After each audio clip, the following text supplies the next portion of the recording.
So it's been a couple of months with the iPhone 15 Pro, and just like every year, I think it's really important to revisit a device a few months into its lifespan to actually understand if it lived up to its hype or not. So what's good, and welcome back to the channel. Today we're doing the long-term review on the iPhone 15 Pro about 8 months after I got it, just to see where this device actually stands in 2024.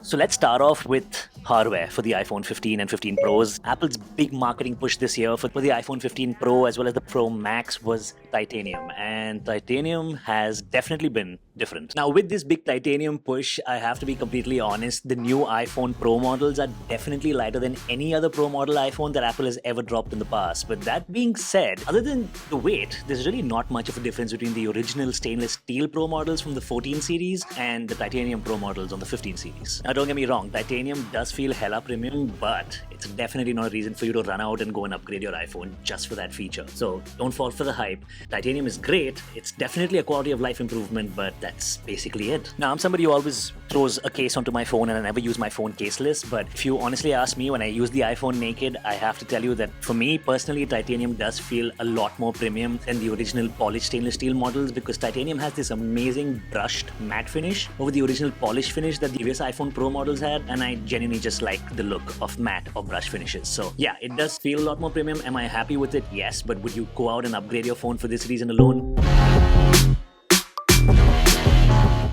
Now, you can't get through iPhone or mobile hardware in 2024 without talking about the display on the device. And the iPhone 15 Pro, which is what I'm rocking, has a beautiful 6.1-inch OLED display with some of the thinnest bezels that you can find on any smartphone in the market. In bright and sunny conditions, the display peaks at a whopping 2000 nits of brightness. And if you don't know what that means, essentially you can use your phone outdoors in the middle of the day with the sun right on top of your head and not worry about screen glare or reflections from the sun. You'll be able to see your display just fine. Because of its perfect color accuracy, its deep black and insanely high contrast ratio, this phone is definitely one of the best screens for content consumption in 2024. Also, when it comes to content consumption on a mobile device, your speakers play a very key part, and this phone gets hella loud. Like, it is so loud and the speakers are insanely crisp. I think the entire consumption experience on this device is pretty phenomenal. Now, one of the major differences between the Pro models and the regular iPhone 15s is the fact that the Pro models actually come with ProMotion display, and basically what that means is they have a 120Hz refresh rate, which I gotta say is something that I can't live without. And the regular iPhone models come with a 60Hz refresh rate, which is pretty sad, technically speaking, in 2024. But that being said, most people who use the regular iPhone models, like my parents who use the regular 14s, couldn't tell the difference between a Pro and a non-Pro model even if you had both the phones in their hands. They can't tell the difference between a 60Hz display or a 120Hz display. That's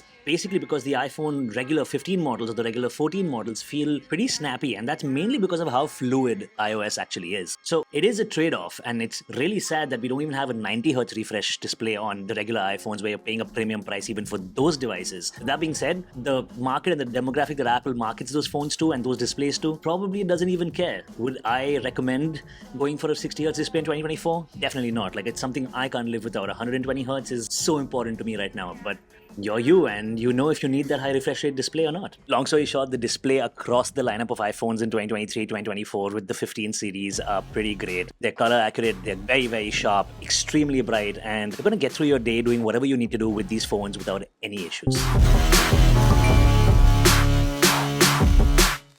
So we have to take a second to thank the European Union, who basically pushed Apple to get USB-C onto the iPhone 15 models this year. And weirdly, Apple was one of the companies that actually was an early adopter. They pushed USB-C out into the market way back in 2015 by changing their entire Mac lineup to USB-C only. And even then, we needed the European Union to actually help them implement USB-C or push them to implement USB-C onto the iPhone 15 series of phones. But boy, was it worth it. Plugging in an SSD, plugging in a flash drive, plugging in my DJI mic with a USB-C port on it, plugging in absolutely any USB-C third-party accessory to the iPhone has been pretty much game-changing. Also, not to forget the ability to record in 4K 60 frames per second using ProRes Log, which is something we're going to talk about later in this video. With the help of USB-C, by just plugging in an external SSD to your iPhone has actually opened up because we have a USB-C port on this. And the Pro models, the one that I'm specifically using, don't only have regular USB-C with the slow transfer speeds, they actually have Thunderbolt speeds, which is up to 10 gigabits, which basically means if you buy the regular 15 models, you're going to get same transfer transfer speeds as you got on Lightning, the previous port on the older iPhone. But if you get the Pro models, you're going to get Thunderbolt, which is insanely fast, and you're going to be able to transfer your photos, videos, even large amount of files and data between your iPhone and your computer, or your iPhone and your hard drive extremely quickly. And this is what opens up a bunch of different opportunities for creators who want to use the iPhone as their main device. Definitely one of the best features we got on the 15 series. The action button was one of the main new hardware features for 2023 when Apple dropped the iPhone Pro models. It was something that they touted as an all-new experience on the iPhone. And I gotta be perfectly honest with you, you're probably gonna forget about it after you buy this phone, and there's a couple of reasons for that. So yeah, my experience with the action button has been pretty good, to be honest, but for most people I've realized that it's pretty hit and miss. And don't get me wrong, it's awesome that we have a customizable dedicated button on your phone that you can map out to do different things. But the placement and the location of the button on the device is a little off. I do believe that having this button just a little bit lower, maybe below the volume rockers, would have been a little bit better and made it a little bit more easier for people to hit. It's basically up there replacing the mute switch, and that's also primarily why Apple decided to keep it there, because they took out a component and put in another component. It didn't change the design of the phone as much. I get it, but it's just way too high up on the phone for your thumb to actually reach it, and it does kind of make it inconvenient for a lot of people. So a lot of people on the internet have been complaining about how the action button is just a button that they never use. I normally use the action button to open up my camera and it goes straight into video recording mode, and personally it's fine. Like, I actually do use it, but could it be better? Yeah, definitely.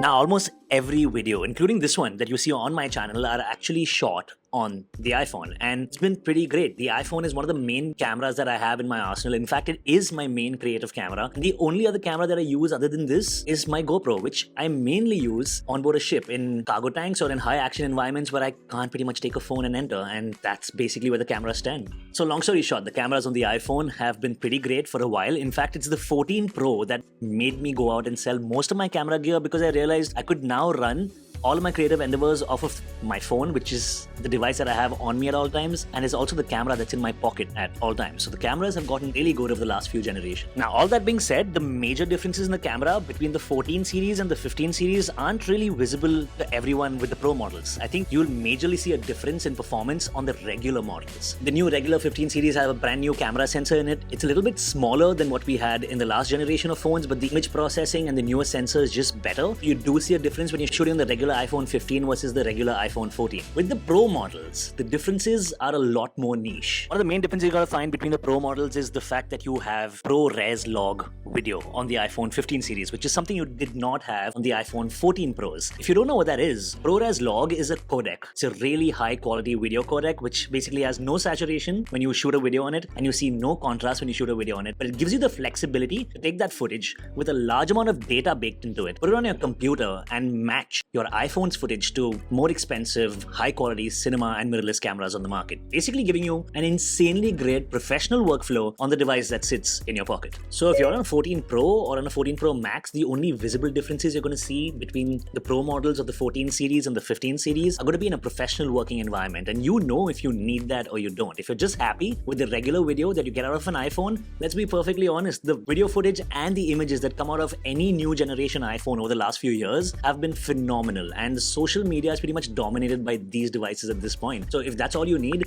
and you don't need ProRes log and you don't know what it is, well, you're not going to find much of a difference in the cameras. That being said, for me, I try and make high quality tech and lifestyle and life at sea videos on this YouTube channel. I also have a podcast that I shoot now, which is a video podcast on YouTube. It's called the Weekly Tech Fix. You got to go check it out. It's with one of my favorite Canadian YouTubers who does a lot of great EDC videos. I'm going to link channel in the description below the like button, so definitely check it out. I shoot a large amount of high quality videos for YouTube, and having a device that's in my pocket that can run my entire business is insanely important to me. So getting the most professional video and having ProRes log, which is an insanely professional codec, on my phone has been pretty game changing, and I don't really pick up any other cameras anymore.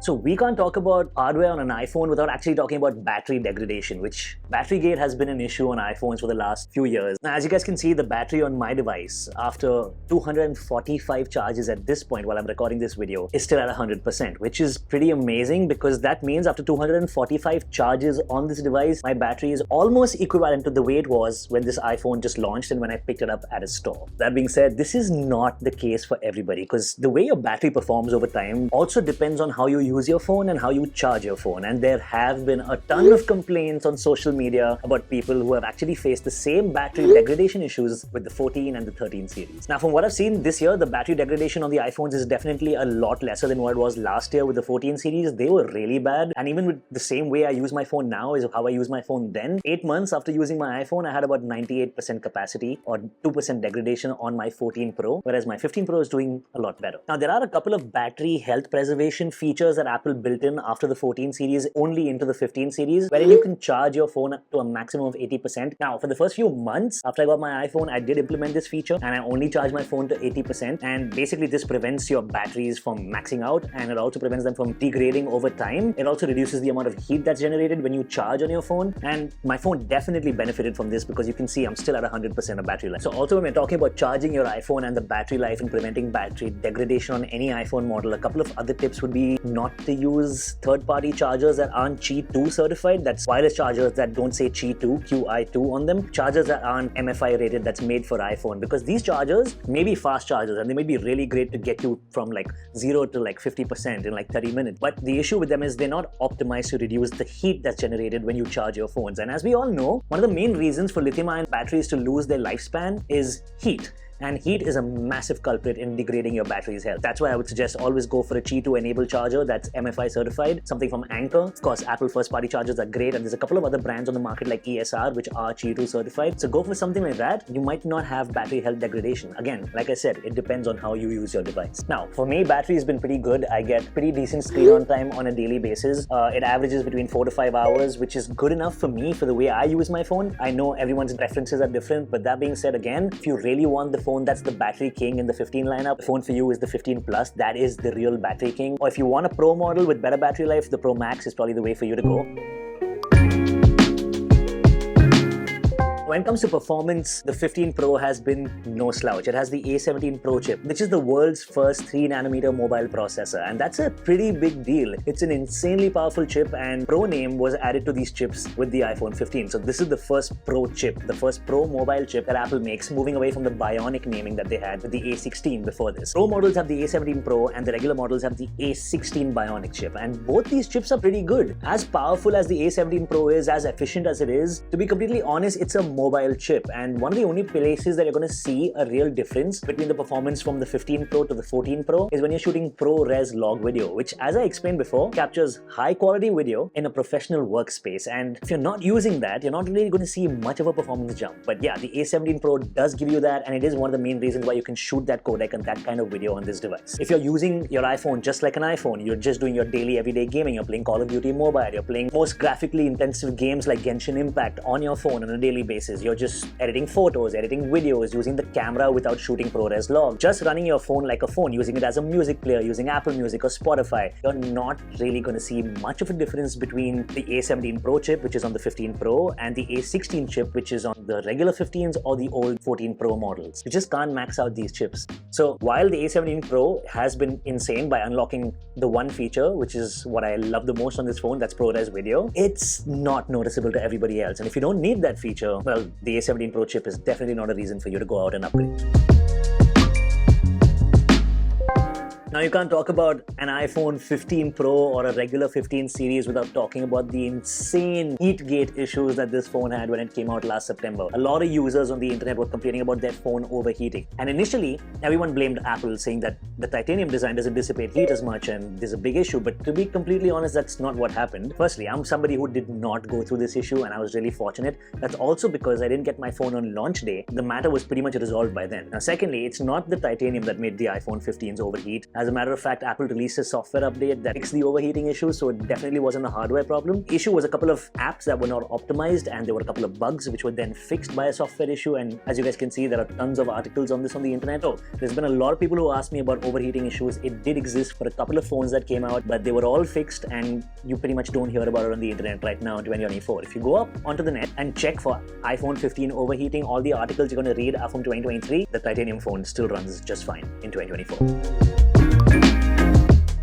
So So another great feature that was talked about a lot this year was shooting spatial video on the iPhone 15 Pro as well as the 15 Pro Max. And unfortunately, it's only available on the Pro models. Spatial video is basically three-dimensional in a way, wherein you shoot something on your iPhone and then you can play the same video back on the Vision Pro and it'll actually feel like you're in the scene and you're reliving the moment. And it's really cool in theory, right? While I honestly believe for most people, this whole spatial video experience is going to be really amazing in the future. It is. Reliving that moment like you're actually there, very cool. But at this point in time, in countries like India, where Apple hasn't even launched the Vision Pro, this is one of the most useless features that I have on my phone and I'm basically never using it. Now, I know a lot of Apple fans on the internet are going to turn around and tell me that, dude, no, you start shooting your videos in spatial video format today and like a couple of years later, when you do get a Vision Pro, you can access this and relive these moments. Agreed. But we don't know when we're going to get the next Vision Pro. We don't know what the cost of the next Vision Pro is going to be. There's just no incentive to be shooting spatial video. But for all of you who don't know what spatial video is, you basically go into your camera, you go into your video. When you go into your video, you see these little goggles on the side. You hit that goggle icon and you're shooting in 1080p, 30 frames per second. You have to put your phone in landscape orientation because it makes use of the main camera sensor as well as the ultra-wide sensor. Get that depth of field, which makes reliving the moment a lot more realistic, and that's basically spatial video.